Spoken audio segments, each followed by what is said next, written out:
i.e. the goal is to have an endless war, not a successful war. Our government is not what it seems. The CIA, the agency sworn to protect democracy, has been caught red-handed again. From overthrowing elected governments to drug smuggling and laundering billions through endless wars, their corruption knows no bounds.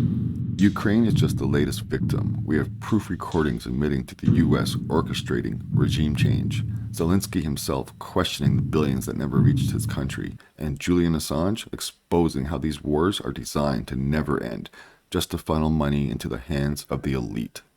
This isn't just corruption, it's control, it's deception, and it's time to take a stand. Share this, spread the truth, and don't let them silence us. Because the goal is not to completely subjugate Afghanistan. The goal is to use Afghanistan to wash money out of the tax bases of the United States, out of the tax bases of European countries, through Afghanistan, and back into the hands of a transnational security elite. That is the goal, i.e. the goal is to have an endless war, not a successful war.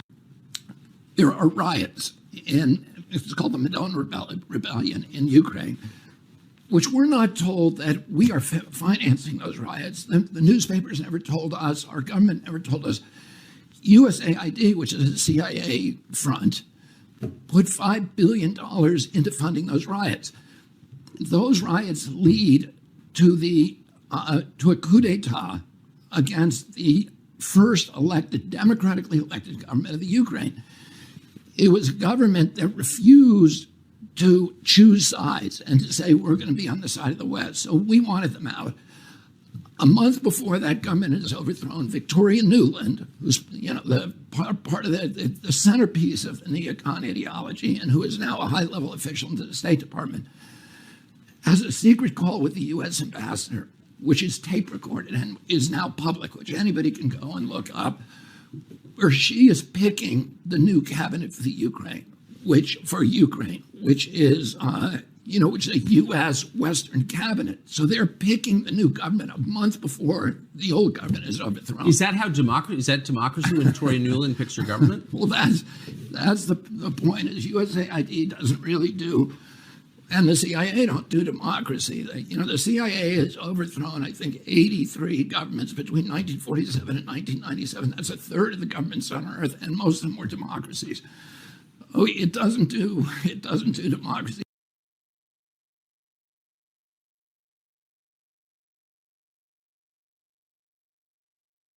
What do you think? I think we're in play.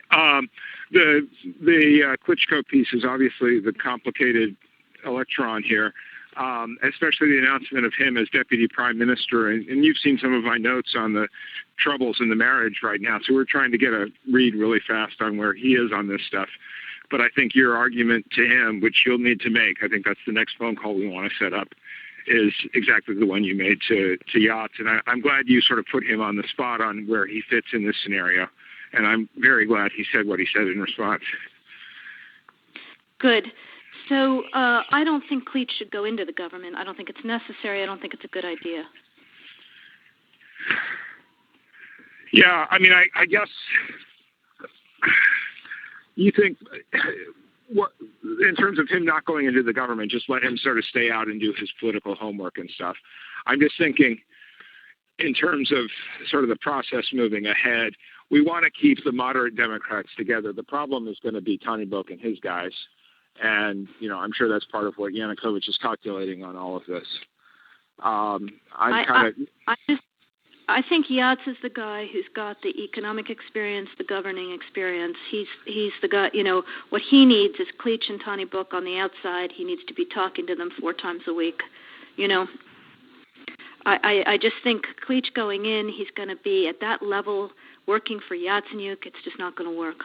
Yeah, no, I think that's right. Okay, good. Well, do you want us to try to set up a call with him as the next step?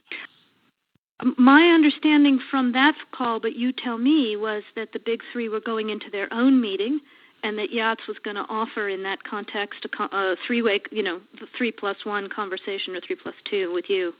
Is that not how you understood it?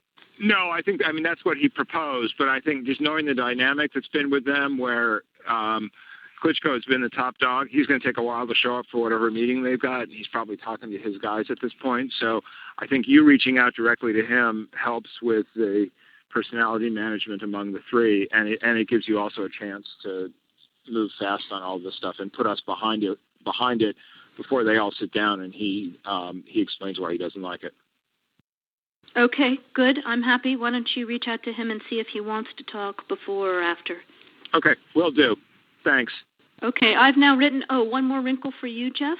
Yeah. I can't remember if I told you this or if I only told Washington this, that when I talked to Jeff Feltman this morning, he had a new name for the UN guy, Robert Seri. Did I write you that this morning? Yeah, I okay. saw that. He's now gotten both Seri and Ban Ki-moon to agree that Seri could come in Monday or Tuesday. Okay.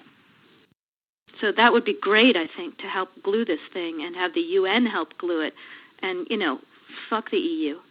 No, exactly. And I think we've got to do something to make it stick together, because you can be pretty sure that if it does start to gain altitude, the Russians will be working behind the scenes to try to torpedo it. And again, the fact that this is out there right now, I'm still trying to figure out in my mind why Yanukovych did that.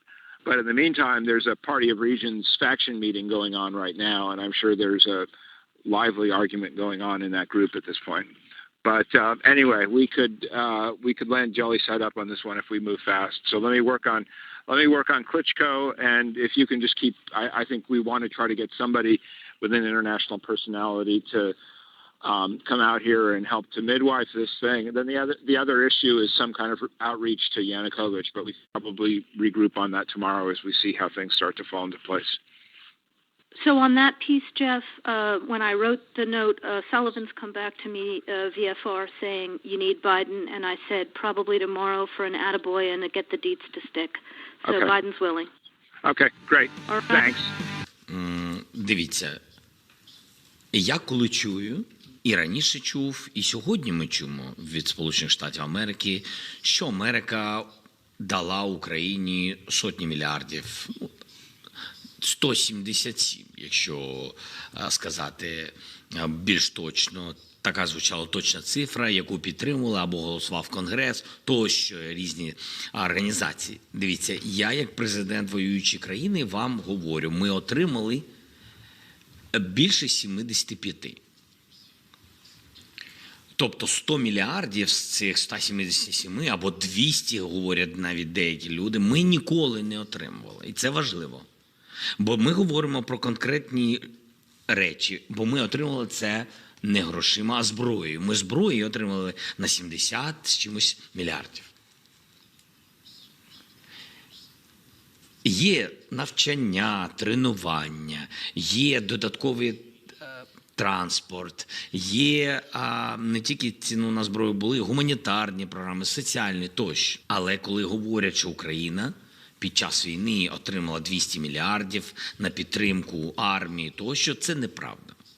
Я не знаю, де всі ці гроші.